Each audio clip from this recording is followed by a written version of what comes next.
Friends, welcome to my channel. आज हम बात करने वाले काबरा एक्सटेंशन के बारे में।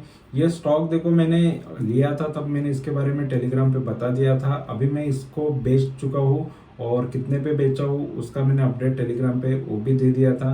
तो जो लोग अपडेटेड है या जो लोग टेलीग्राम से ज्वाइन है उनके लिए थैंक यू, और जो लोग नहीं ज्वाइन है वो कर सकते हो क्योंकि कम्प्लीटली फ्री है और हमेशा हमेशा के लिए फ्री रहने वाला है।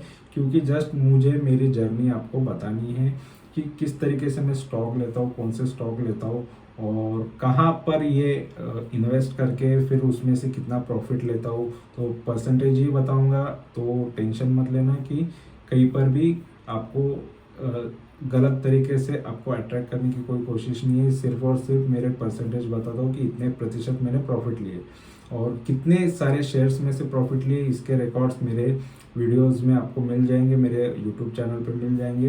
तो पहले सारे वीडियोस भी आप देख सकते हो और वीडियो अच्छे लगेंगे तो ज़रूर चैनल को सब्सक्राइब करो। तो फिलहाल यहाँ पर काबरा एक्सटेंशन के बारे में बात करेंगे। तो देखो, ये जो स्टॉक है ये अभी कुछ ही महीनों पहले लिया था और अपडेट तो टेलीग्राम पे है। और ये वीडियो में से मैं जस्ट यहाँ पर फिर से दोबारा बताना चाहूँगा कि कंपनी करती क्या है, ठीक है। तो पहले वीडियो में तो बताया था, उसका लिंक भी डिस्क्रिप्शन में दे दूंगा। और ये सेकेंड वीडियो है तो जो कि प्रॉफिट बुकिंग का है।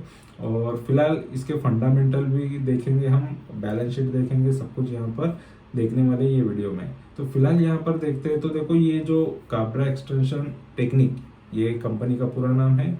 और फिलहाल ये कंपनी देखो, इस टाइप के इनके प्रोडक्ट यहाँ पर आप देख सकते हो। तो यहाँ पर मैं मशीनरीज दिखा देता हूँ क्योंकि ये मशीनरीज बनाती है। और किस टाइप की मशीनरीज है तो यहाँ पर आप ये आपको नज़र आएगी। जो ये फिल्म मेकिंग, यहाँ पर ये फिल्म यानी ये प्लास्टिक की जो चीज़ है यहाँ पर आप देख सकते हो, जो पैकेजिंग के लिए यूज़ होती है। जैसे कि लिक्विड पैकेजिंग हो, जैसे वाटर, मिल्क, ऑयल, घी, लिकर। फूड पैकेजिंग हो, जैसे wheat flour, rice, sugar, salt और कैरल सेरेलिक, ठीक है। और यहाँ पर लेमिनेशन फिल्म, बिस्किट, चिप्स और श्रिंक फिल्म और hygiene and medical packaging, industrial packaging, ये सारी चीज़ों के लिए ये एप्लीकेबल है। या ये मशीनरी से जो फिल्म बनती है या जो यहाँ पर जो कवर हम किसी भी प्रोडक्ट के ऊपर देखते हैं जो बनता है वो इस मशीनरी से बन जाता है, ठीक है। तो इस टाइप के इनके प्रोडक्ट है और प्रोडक्ट में यहाँ पर आपको मैं दिखा देता हूँ। तो ये देख सकते हो, ये फिल्म मशीनरी बनाती है। और यहाँ पर मैं जस्ट बताना चाहूँगा, देखो काफ़ी अलग अलग टाइप की। यहाँ पर जस्ट मैंने ये ब्लॉन फिल्म लाइन्स का यहाँ पर ओपन किया है और बाकी भी जो भी चीज़ें बनाती है यहाँ पर आप इसके वेबसाइट से सारी चीज़ें आप देख सकते हो, ठीक है। तो ये कंपनी का बिजनेस कैसा है ये मैंने आपको बता दिया। और अभी हम फंडामेंटल के बारे में बात करेंगे। फिर यहाँ पर मैं कितने प्रतिशत की प्रॉफिट लेके निकला हूँ ये भी मैं आपको तभी बता देता हूँ, ठीक है। तो फिलहाल यहाँ पर देखेंगे काबरा एक्सटेंशन टेक्निक लिमिटेड, ये कंपनी का अभी फिलहाल प्राइस चल रहा है 450 का। और यहाँ पर मुझे जस्ट बताना है, देखो 450 यानी ये 500 तक जाके आया। तो लगभग मैंने कितने पे निकला हूँ यहाँ पर मैं मेंशन करने वाला हूँ। तो कितने पे निकला हूँ और अभी प्राइस के हिसाब से, यानी मुझे और थोड़ा प्रॉफिट होता या फिर मैंने या नुकसान से बच गया, तो सारी चीज़ें आपको पता चलेगी। तो फिलहाल यहाँ पर देखते हैं, मार्केट कैपिटल इसका 1573 करोड़ का है। तो 1500 करोड़ की कंपनी है और 450 का तो फिलहाल प्राइस चल रहा है। लेकिन इसका बुक वैल्यू से प्राइस थोड़ा हाई है, या बुक वैल्यू कहे तो प्राइस से कम है। और स्टॉक का पी अगर देखते हैं तो पी आपको नजर आएगा 54 का है, आरओसी 10 का है, आरओई 7.5 का है और फेस वैल्यू 5 का है। डिविडेंड भी देती है। तो देखो, जो कंपनी डिविडेंड देती है तो फिलहाल तो अच्छी मानी जाती है। और फिलहाल यहाँ पर मैं जस्ट बताना चाहूँगा, देखो ये 1982 से कंपनी है, काफ़ी पुरानी भी है कंपनी। और यहाँ पर देखेंगे, और ये कोलसाइट ग्रुप की एक कंपनी है, कोलसाइट ग्रुप, यहाँ पर आपको वेबसाइट पे भी नजर आएगा, यही नाम से है। और यहाँ पर अगर हम देखते हैं तो देखो, एक साल के अंदर इसने काफ़ी उतार चढ़ाव तो दिखाया है। यानी ये ऊपर से नीचे आया था, काफ़ी गिर गया था, ठीक है।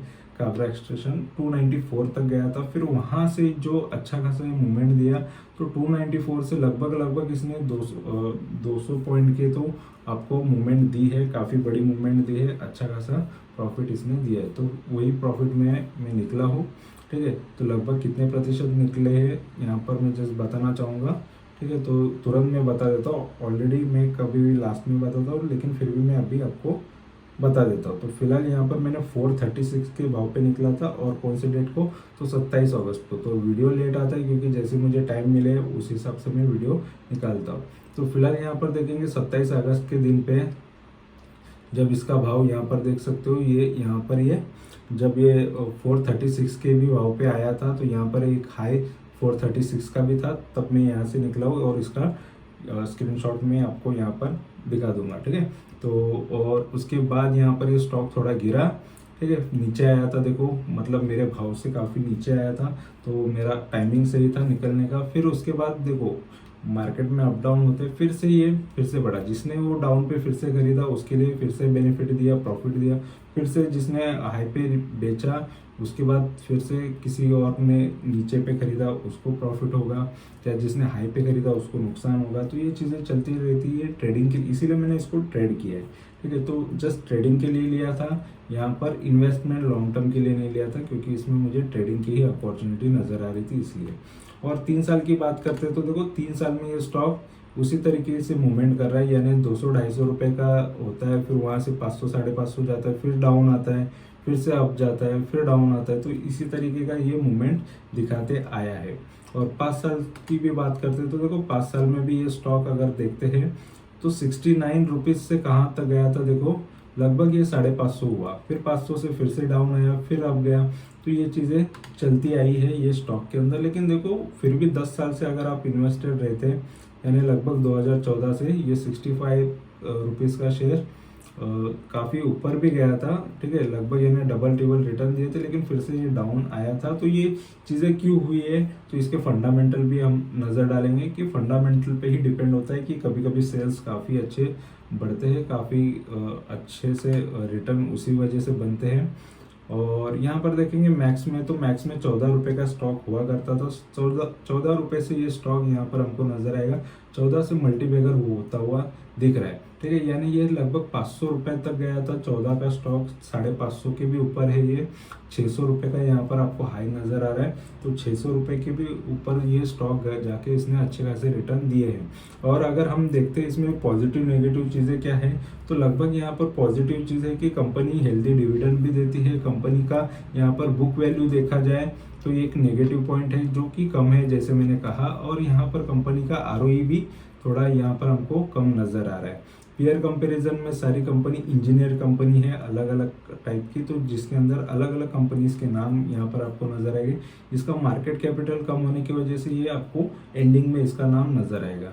और अगर हम क्वार्टरली रिजल्ट्स की बात करेंगे तो यहाँ पर मैं जस्ट बताना चाहूँगा कि देखो क्वार्टरली में ये 55 करोड़ का सेल कर रही थी 2021 में, जून 2021 में 55 करोड़ से इसकी सेल्स बढ़ते हुए हमको यहाँ पर जून 2024 तक 88 करोड़ के सेल्स नज़र आ रहे हैं। लेकिन बीच में काफ़ी अच्छे इसने सेल्स दिए हैं, जैसे कि यहाँ पर देख सकते हो 167 करोड़ का यहाँ पर है, 180 करोड़ का भी है, यहाँ पर 206 करोड़ का भी इसने सेल्स किया है। तो जैसे जैसे कभी सेल्स अच्छे हुए कभी सेल्स कम हुए, तो इसी तरीके से प्राइस में मूवमेंट हमको देखने मिली है।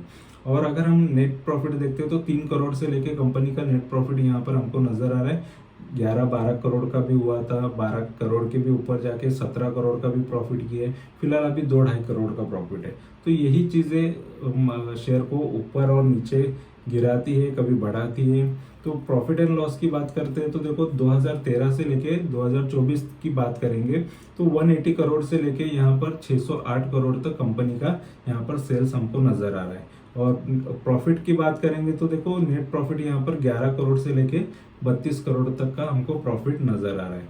तो यानी कंपनी में यहाँ पर आपको प्रॉफिट भी जो है ज़्यादा कोई ग्रोथ नहीं नज़र आएगा। और यहाँ पर लेकिन सेल्स काफ़ी अच्छा कर रही है कंपनी लगातार, अगर सेल्स की बात करेंगे तो।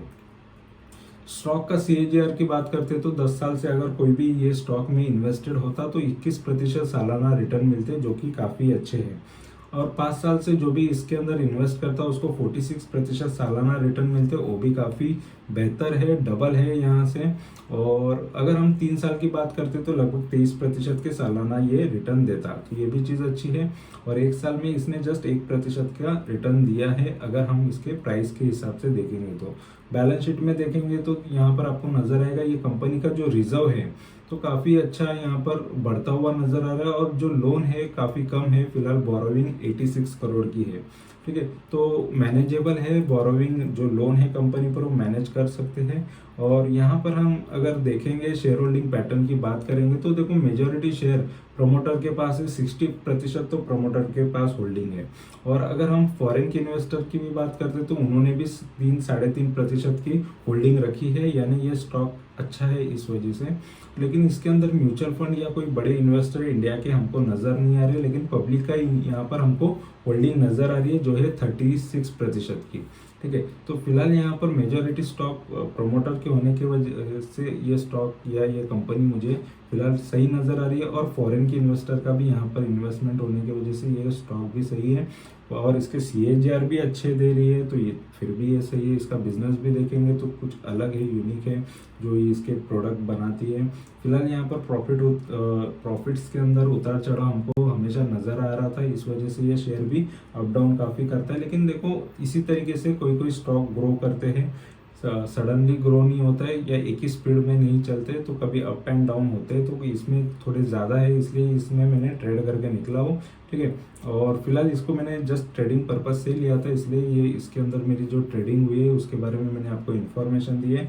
जो अगर मैं शॉर्ट टर्म ट्रेडिंग लेता हूँ तो उसके अंदर मैं बताता हूँ कि शॉर्ट टर्म का प्रॉफिट है, लॉन्ग टर्म का प्रॉफिट होगा तो लॉन्ग टर्म का बताऊँगा।